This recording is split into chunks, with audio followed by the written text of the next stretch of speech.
এখন যে ভিডিওটা বানাচ্ছি এটা ক্লাস 12 ফোর্থ সেমিস্টারের ছেলে মেয়েদের জন্য বানাচ্ছি। এটাই আমার ফোর্থ সেমিস্টার ক্লাস 12 ছেলে মেয়েদের জন্য প্রথম ভিডিও। পরপর আগে কয়েকটা ভিডিও বানাবো, যে ভিডিওতে আমি আস্তে আস্তে বলবার চেষ্টা করব যে কি অ্যাপ্রোচে আমরা পড়বো, বা এবারে ক্লাস 12-এ বিশেষত আগে অ্যাকাউন্টেন্সিটা নিয়ে আলোচনা করি। অ্যাকাউন্টেন্সিতে কিভাবে কি থাকবে। প্রথমত আমরা যেটা দেখেছি যে 1 নাম্বার আর 3 নাম্বার সেমিস্টার, এই দুটো সেমিস্টারে আমরা এমসিকিউ বেসড কোশ্চেন দেখেছি, আর 2 নাম্বার আর 4 নাম্বারে কি হয় ডেসক্রিপটিভ বেসড কোশ্চেন আমরা দেখতে পেয়েছি, মানে 2 নাম্বারে আর 4 নাম্বারেও পাবো। তো প্রথম একটুখানি দেখা যাক তাহলে আমরা অ্যাকাউন্টেন্সিতে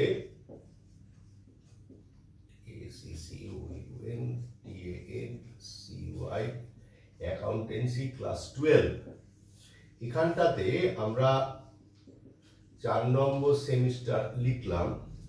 আমাদের এখানে কি করতে হবে? আমাদের এখানে যেটা করতে হবে সেটা যে 4টে কোয়েশ্চেনের অ্যান্সার করতে হবে, যেটা 2 মার্ক করে থাকবে। তাহলে কত হলো? 8 মার্কস। ঠিক আছে, 4টে কোয়েশ্চেনের অ্যান্সার করতে হবে 3 মার্ক করে, থাকবে হচ্ছে 12 mark. R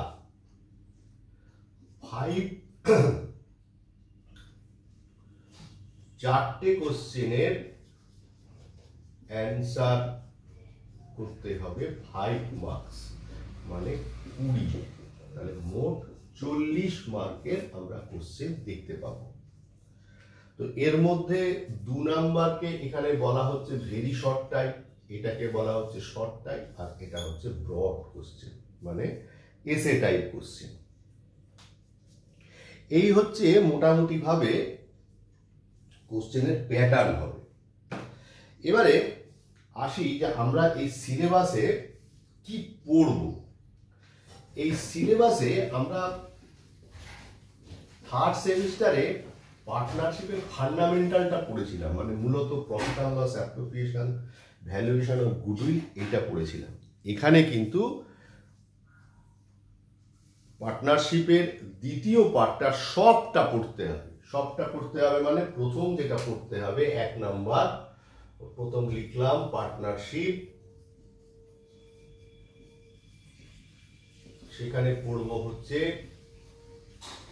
change in profit sharing ratio,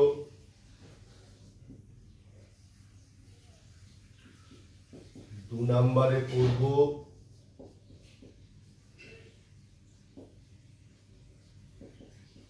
admission of a new partner, number 3 পড়ব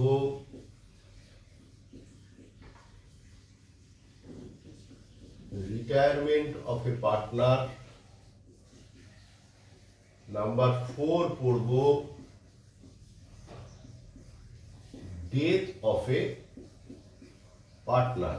এই অবধি আগে যে সিলেবাসটা ছিল এই অবধি ছিল, মানে আমরা এত বছর ধরে যে পড়িয়ে আসছি এই অবধি ছিল। আর ওই তোরা যে প্রফিট অ্যান্ড লস অ্যাপ্রোপ্রিয়েশন করেছিলি সেই প্রফিট অ্যান্ড লস অ্যাপ্রোপ্রিয়েশনটাও ছিল, তখন তো এরকম সেমিস্টার ছিল না, তাই ছিল এরকম। আর একটা নতুন জিনিস এখানে অ্যাড হলো এবার, সেটা হচ্ছে dissolution of a partnership firm, মানে dissolution of a partnership firm. এবার প্রশ্ন হচ্ছে যে স্যার এগুলো যে লিখে যাচ্ছেন এগুলো কি? আসবো, স্টেপ বাই স্টেপ অবশ্যই আসবো। তাহলে এই হচ্ছে মোটামুটি পার্টনারশিপ রইল। আর আমরা এর আগে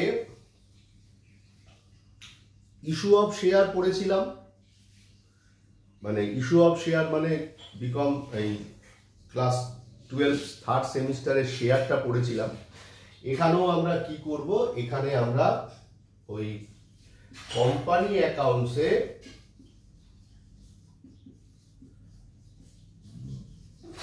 যেটা পড়বো 1 নাম্বার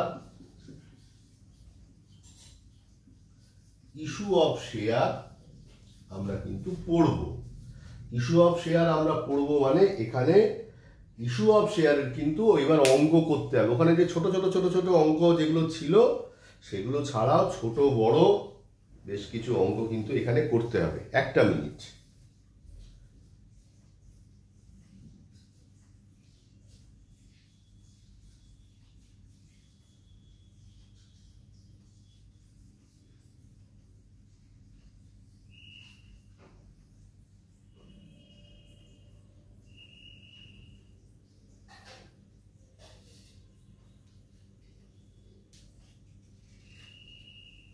হ্যাঁ, তো ব্যাপারটা হচ্ছে যে আর একটা জায়গা যেটা আমাদের করতে হবে সেটা হচ্ছে কি cash flow statement. Cash flow statement এই হচ্ছে মোটামুটি ভাবে অ্যাকাউন্টেন্সি সিলেবাস। তার মানে এখান থেকে যেটা আমাদের করতে হবে সেটা হচ্ছে কি যে 2 এর মতন কোশ্চেন, 3 এর মতন কোশ্চেন, 5 এর মতন কোশ্চেন, তার অঙ্ক, তার থিওরি করতে হবে। তো ব্যাপারটা হচ্ছে যে এখনো অবধি পড়াশোনা সেভাবে শুরুই হতে পারলো না। ফেব্রুয়ারি 12 তারিখে পরীক্ষা, তার মানে ফেব্রুয়ারি মাসও হাতে পেলাম না। জানুয়ারি মাস অবধি সময় পাবো, তার মধ্যেও বেশ কিছু অকেশন রয়েছে। তার মানে বোঝাই যাচ্ছে যে কি ধরনের অবস্থান দিয়ে আমাদের চলতে হবে। আর দু একটা অঙ্ক ছিটে ফোটা করে তো পরীক্ষায় অঙ্ক নামানো যাবে না। সেক্ষেত্রে কি করতে হবে, প্র্যাকটিস চাই। তা আমি প্রথমে তোদের কিভাবে পড়াবো সেটা বলি। আমি প্রতিটা চ্যাপ্টারের আমার মেটেরিয়াল তৈরি করা আছে। এতটা বছর পড়িয়ে মোটামুটি এই অভিজ্ঞতা এসে গেছে যে পরীক্ষায় কোন কোন টপিকগুলোকে কভার করলে মোটামুটি ছেলেমেয়েরা সবটা পেতে পারে। আমি প্রত্যেকটা টপিকের আগে কি করব, নিজে মেটেরিয়াল দিয়ে চ্যাপ্টারটা বা সিলেবাসটা শেষ করিয়ে নেব। নেওয়ার পর তারপরে তোরা বই প্র্যাকটিস করবি। কি বই প্র্যাকটিস করবি সেটা তোদের গ্রুপে আমি যথাসময় বলবো। সেই বই কিনবি, কিনে তারপরে সেখান থেকে কিছু প্র্যাকটিস করবি।